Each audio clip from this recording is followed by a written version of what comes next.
বিরতির পর স্বাগত। পূর্ব ত্রিপুরা লোকসভা আসনে বিজেপির প্রচারে ঝড় তুলতে মুখ্যমন্ত্রী সেখানে বৈঠক থেকে শুরু করে পথসভার মতো কর্মসূচিতে অংশগ্রহণ করছেন প্রতিনিয়ত।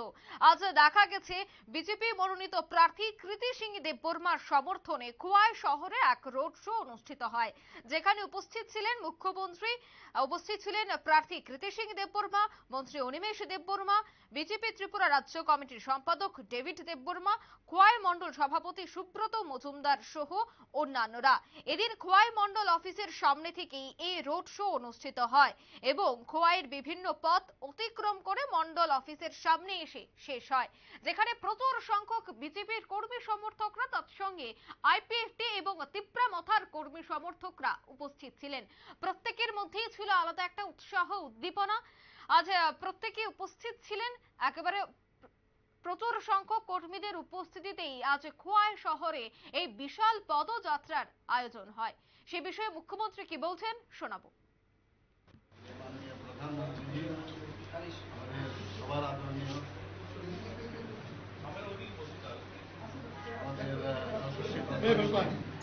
নরেন্দ্র মোদীজি উনি একটা টার্গেট দিয়েছেন আসন্ন লোকসভা নির্বাচন, সেটাকে সামনে রেখে উনি 370 টার্গেট দিয়েছেন। বিজেপি একা 370 আমাদের যেতে হবে এবং আমাদের যে অ্যালাইড যারা পার্টনার আছে ইন্ডিয়া, তাদেরকে নিয়ে আমাদের 400-র উপরে আমাদের সিট আসন সংখ্যা পেতে, সেটাকে সামনে রেখে নিজের মার্গদর্শন আমাদের দিয়েছেন।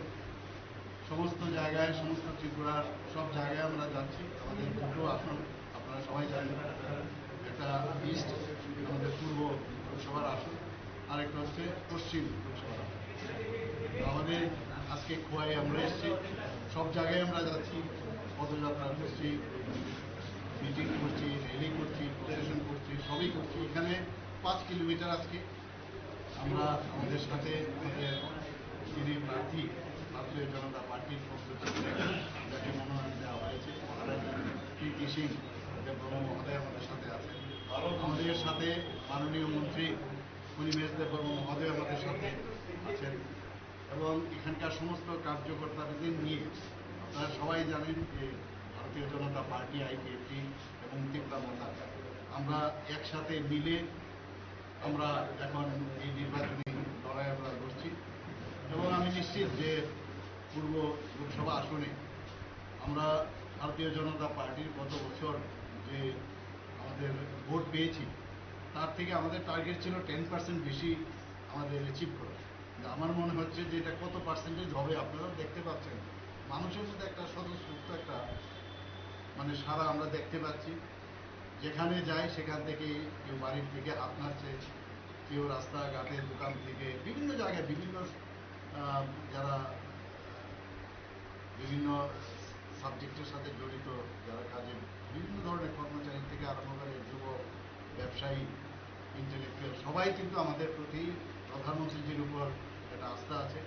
তো আজকে খুব ভালো লাগলো এখানে আমরা মহারানী কৃতি সিং দেববর্মা মহোদয়কে নিয়ে আমরা যে এখানে আজকে নির্বাচনের যে প্রসারের জন্য আমরা এসেছি, সেটা আমি তো অন্ততপক্ষে খুব খুশি। এখানে যে সারা যতটুকু ভেবেছি তার থেকে বেশি এখানে আমি দেখতে পাচ্ছি এবং আমি আপনাদের মাধ্যমে সমস্ত ত্রিপুরাবাসীকে আমি একটাই আবেদন করব যে ভারতীয় জনতা পার্টি এবং আইপিএফটি এবং তিপ্রা মথার যে অ্যালায়েন্স, সেটা এক ত্রিপুরা শ্রেষ্ঠ ত্রিপুরা আমরা যেটা করবো, শুধু এই লোকসভার শুধু নির্বাচন ক্ষেত্রে এটা স্টপ যেন না হয়, আমরা সেটা আরও সামনের দিকে যাতে আমরা নিয়ে যেতে পারি এবং মানুষ চাইছে যে ত্রিপুরাতে একটা শান্তি স্থাপন হোক, আমাদের শান্তিতে থাকতে চায় সবাই। আমরা আগে কমিউনিস্টদের সময়ে জুট আমলেও আপনারা দেখেছেন কি অশান্তির একটা বাতাবরণ ছিল, সেই জায়গা থেকে আজকে 6 বছরে কিন্তু এখানে শান্তি প্রতিষ্ঠিত হয়েছে। সেটাকে আরও দৃঢ়ভাবে জাতি জনজাতি মিলে আমরা যাতে সামনের দিকে এগিয়ে যেতে পারি, সেটা সমস্ত ত্রিপুরাবাসীকে আমি বলবো যে আমাদের পূর্ব আসনে মহারানী কৃতি সিং দেববর্মা মহোদয়কে এবং পশ্চিম আসনে আপনার আপনারা শুনলেন মুখ্যমন্ত্রীর বক্তব্য। তিনি বলছেন সব জায়গায় স্বতঃস্ফূর্ত সাড়া তিনি পাচ্ছেন। খুব আশাবাদী যে পূর্ব এবং পশ্চিম আসন তৎসঙ্গে 7টা রামনগর বিধানসভা কেন্দ্রের উপনির্বাচনে বিজেপি প্রার্থীরা বিপুল ভোটে জয়যুক্ত হবে। নিয়ে নিতে ছোট্ট একটি বিজ্ঞাপন বিরতি, সঙ্গে থাকুন।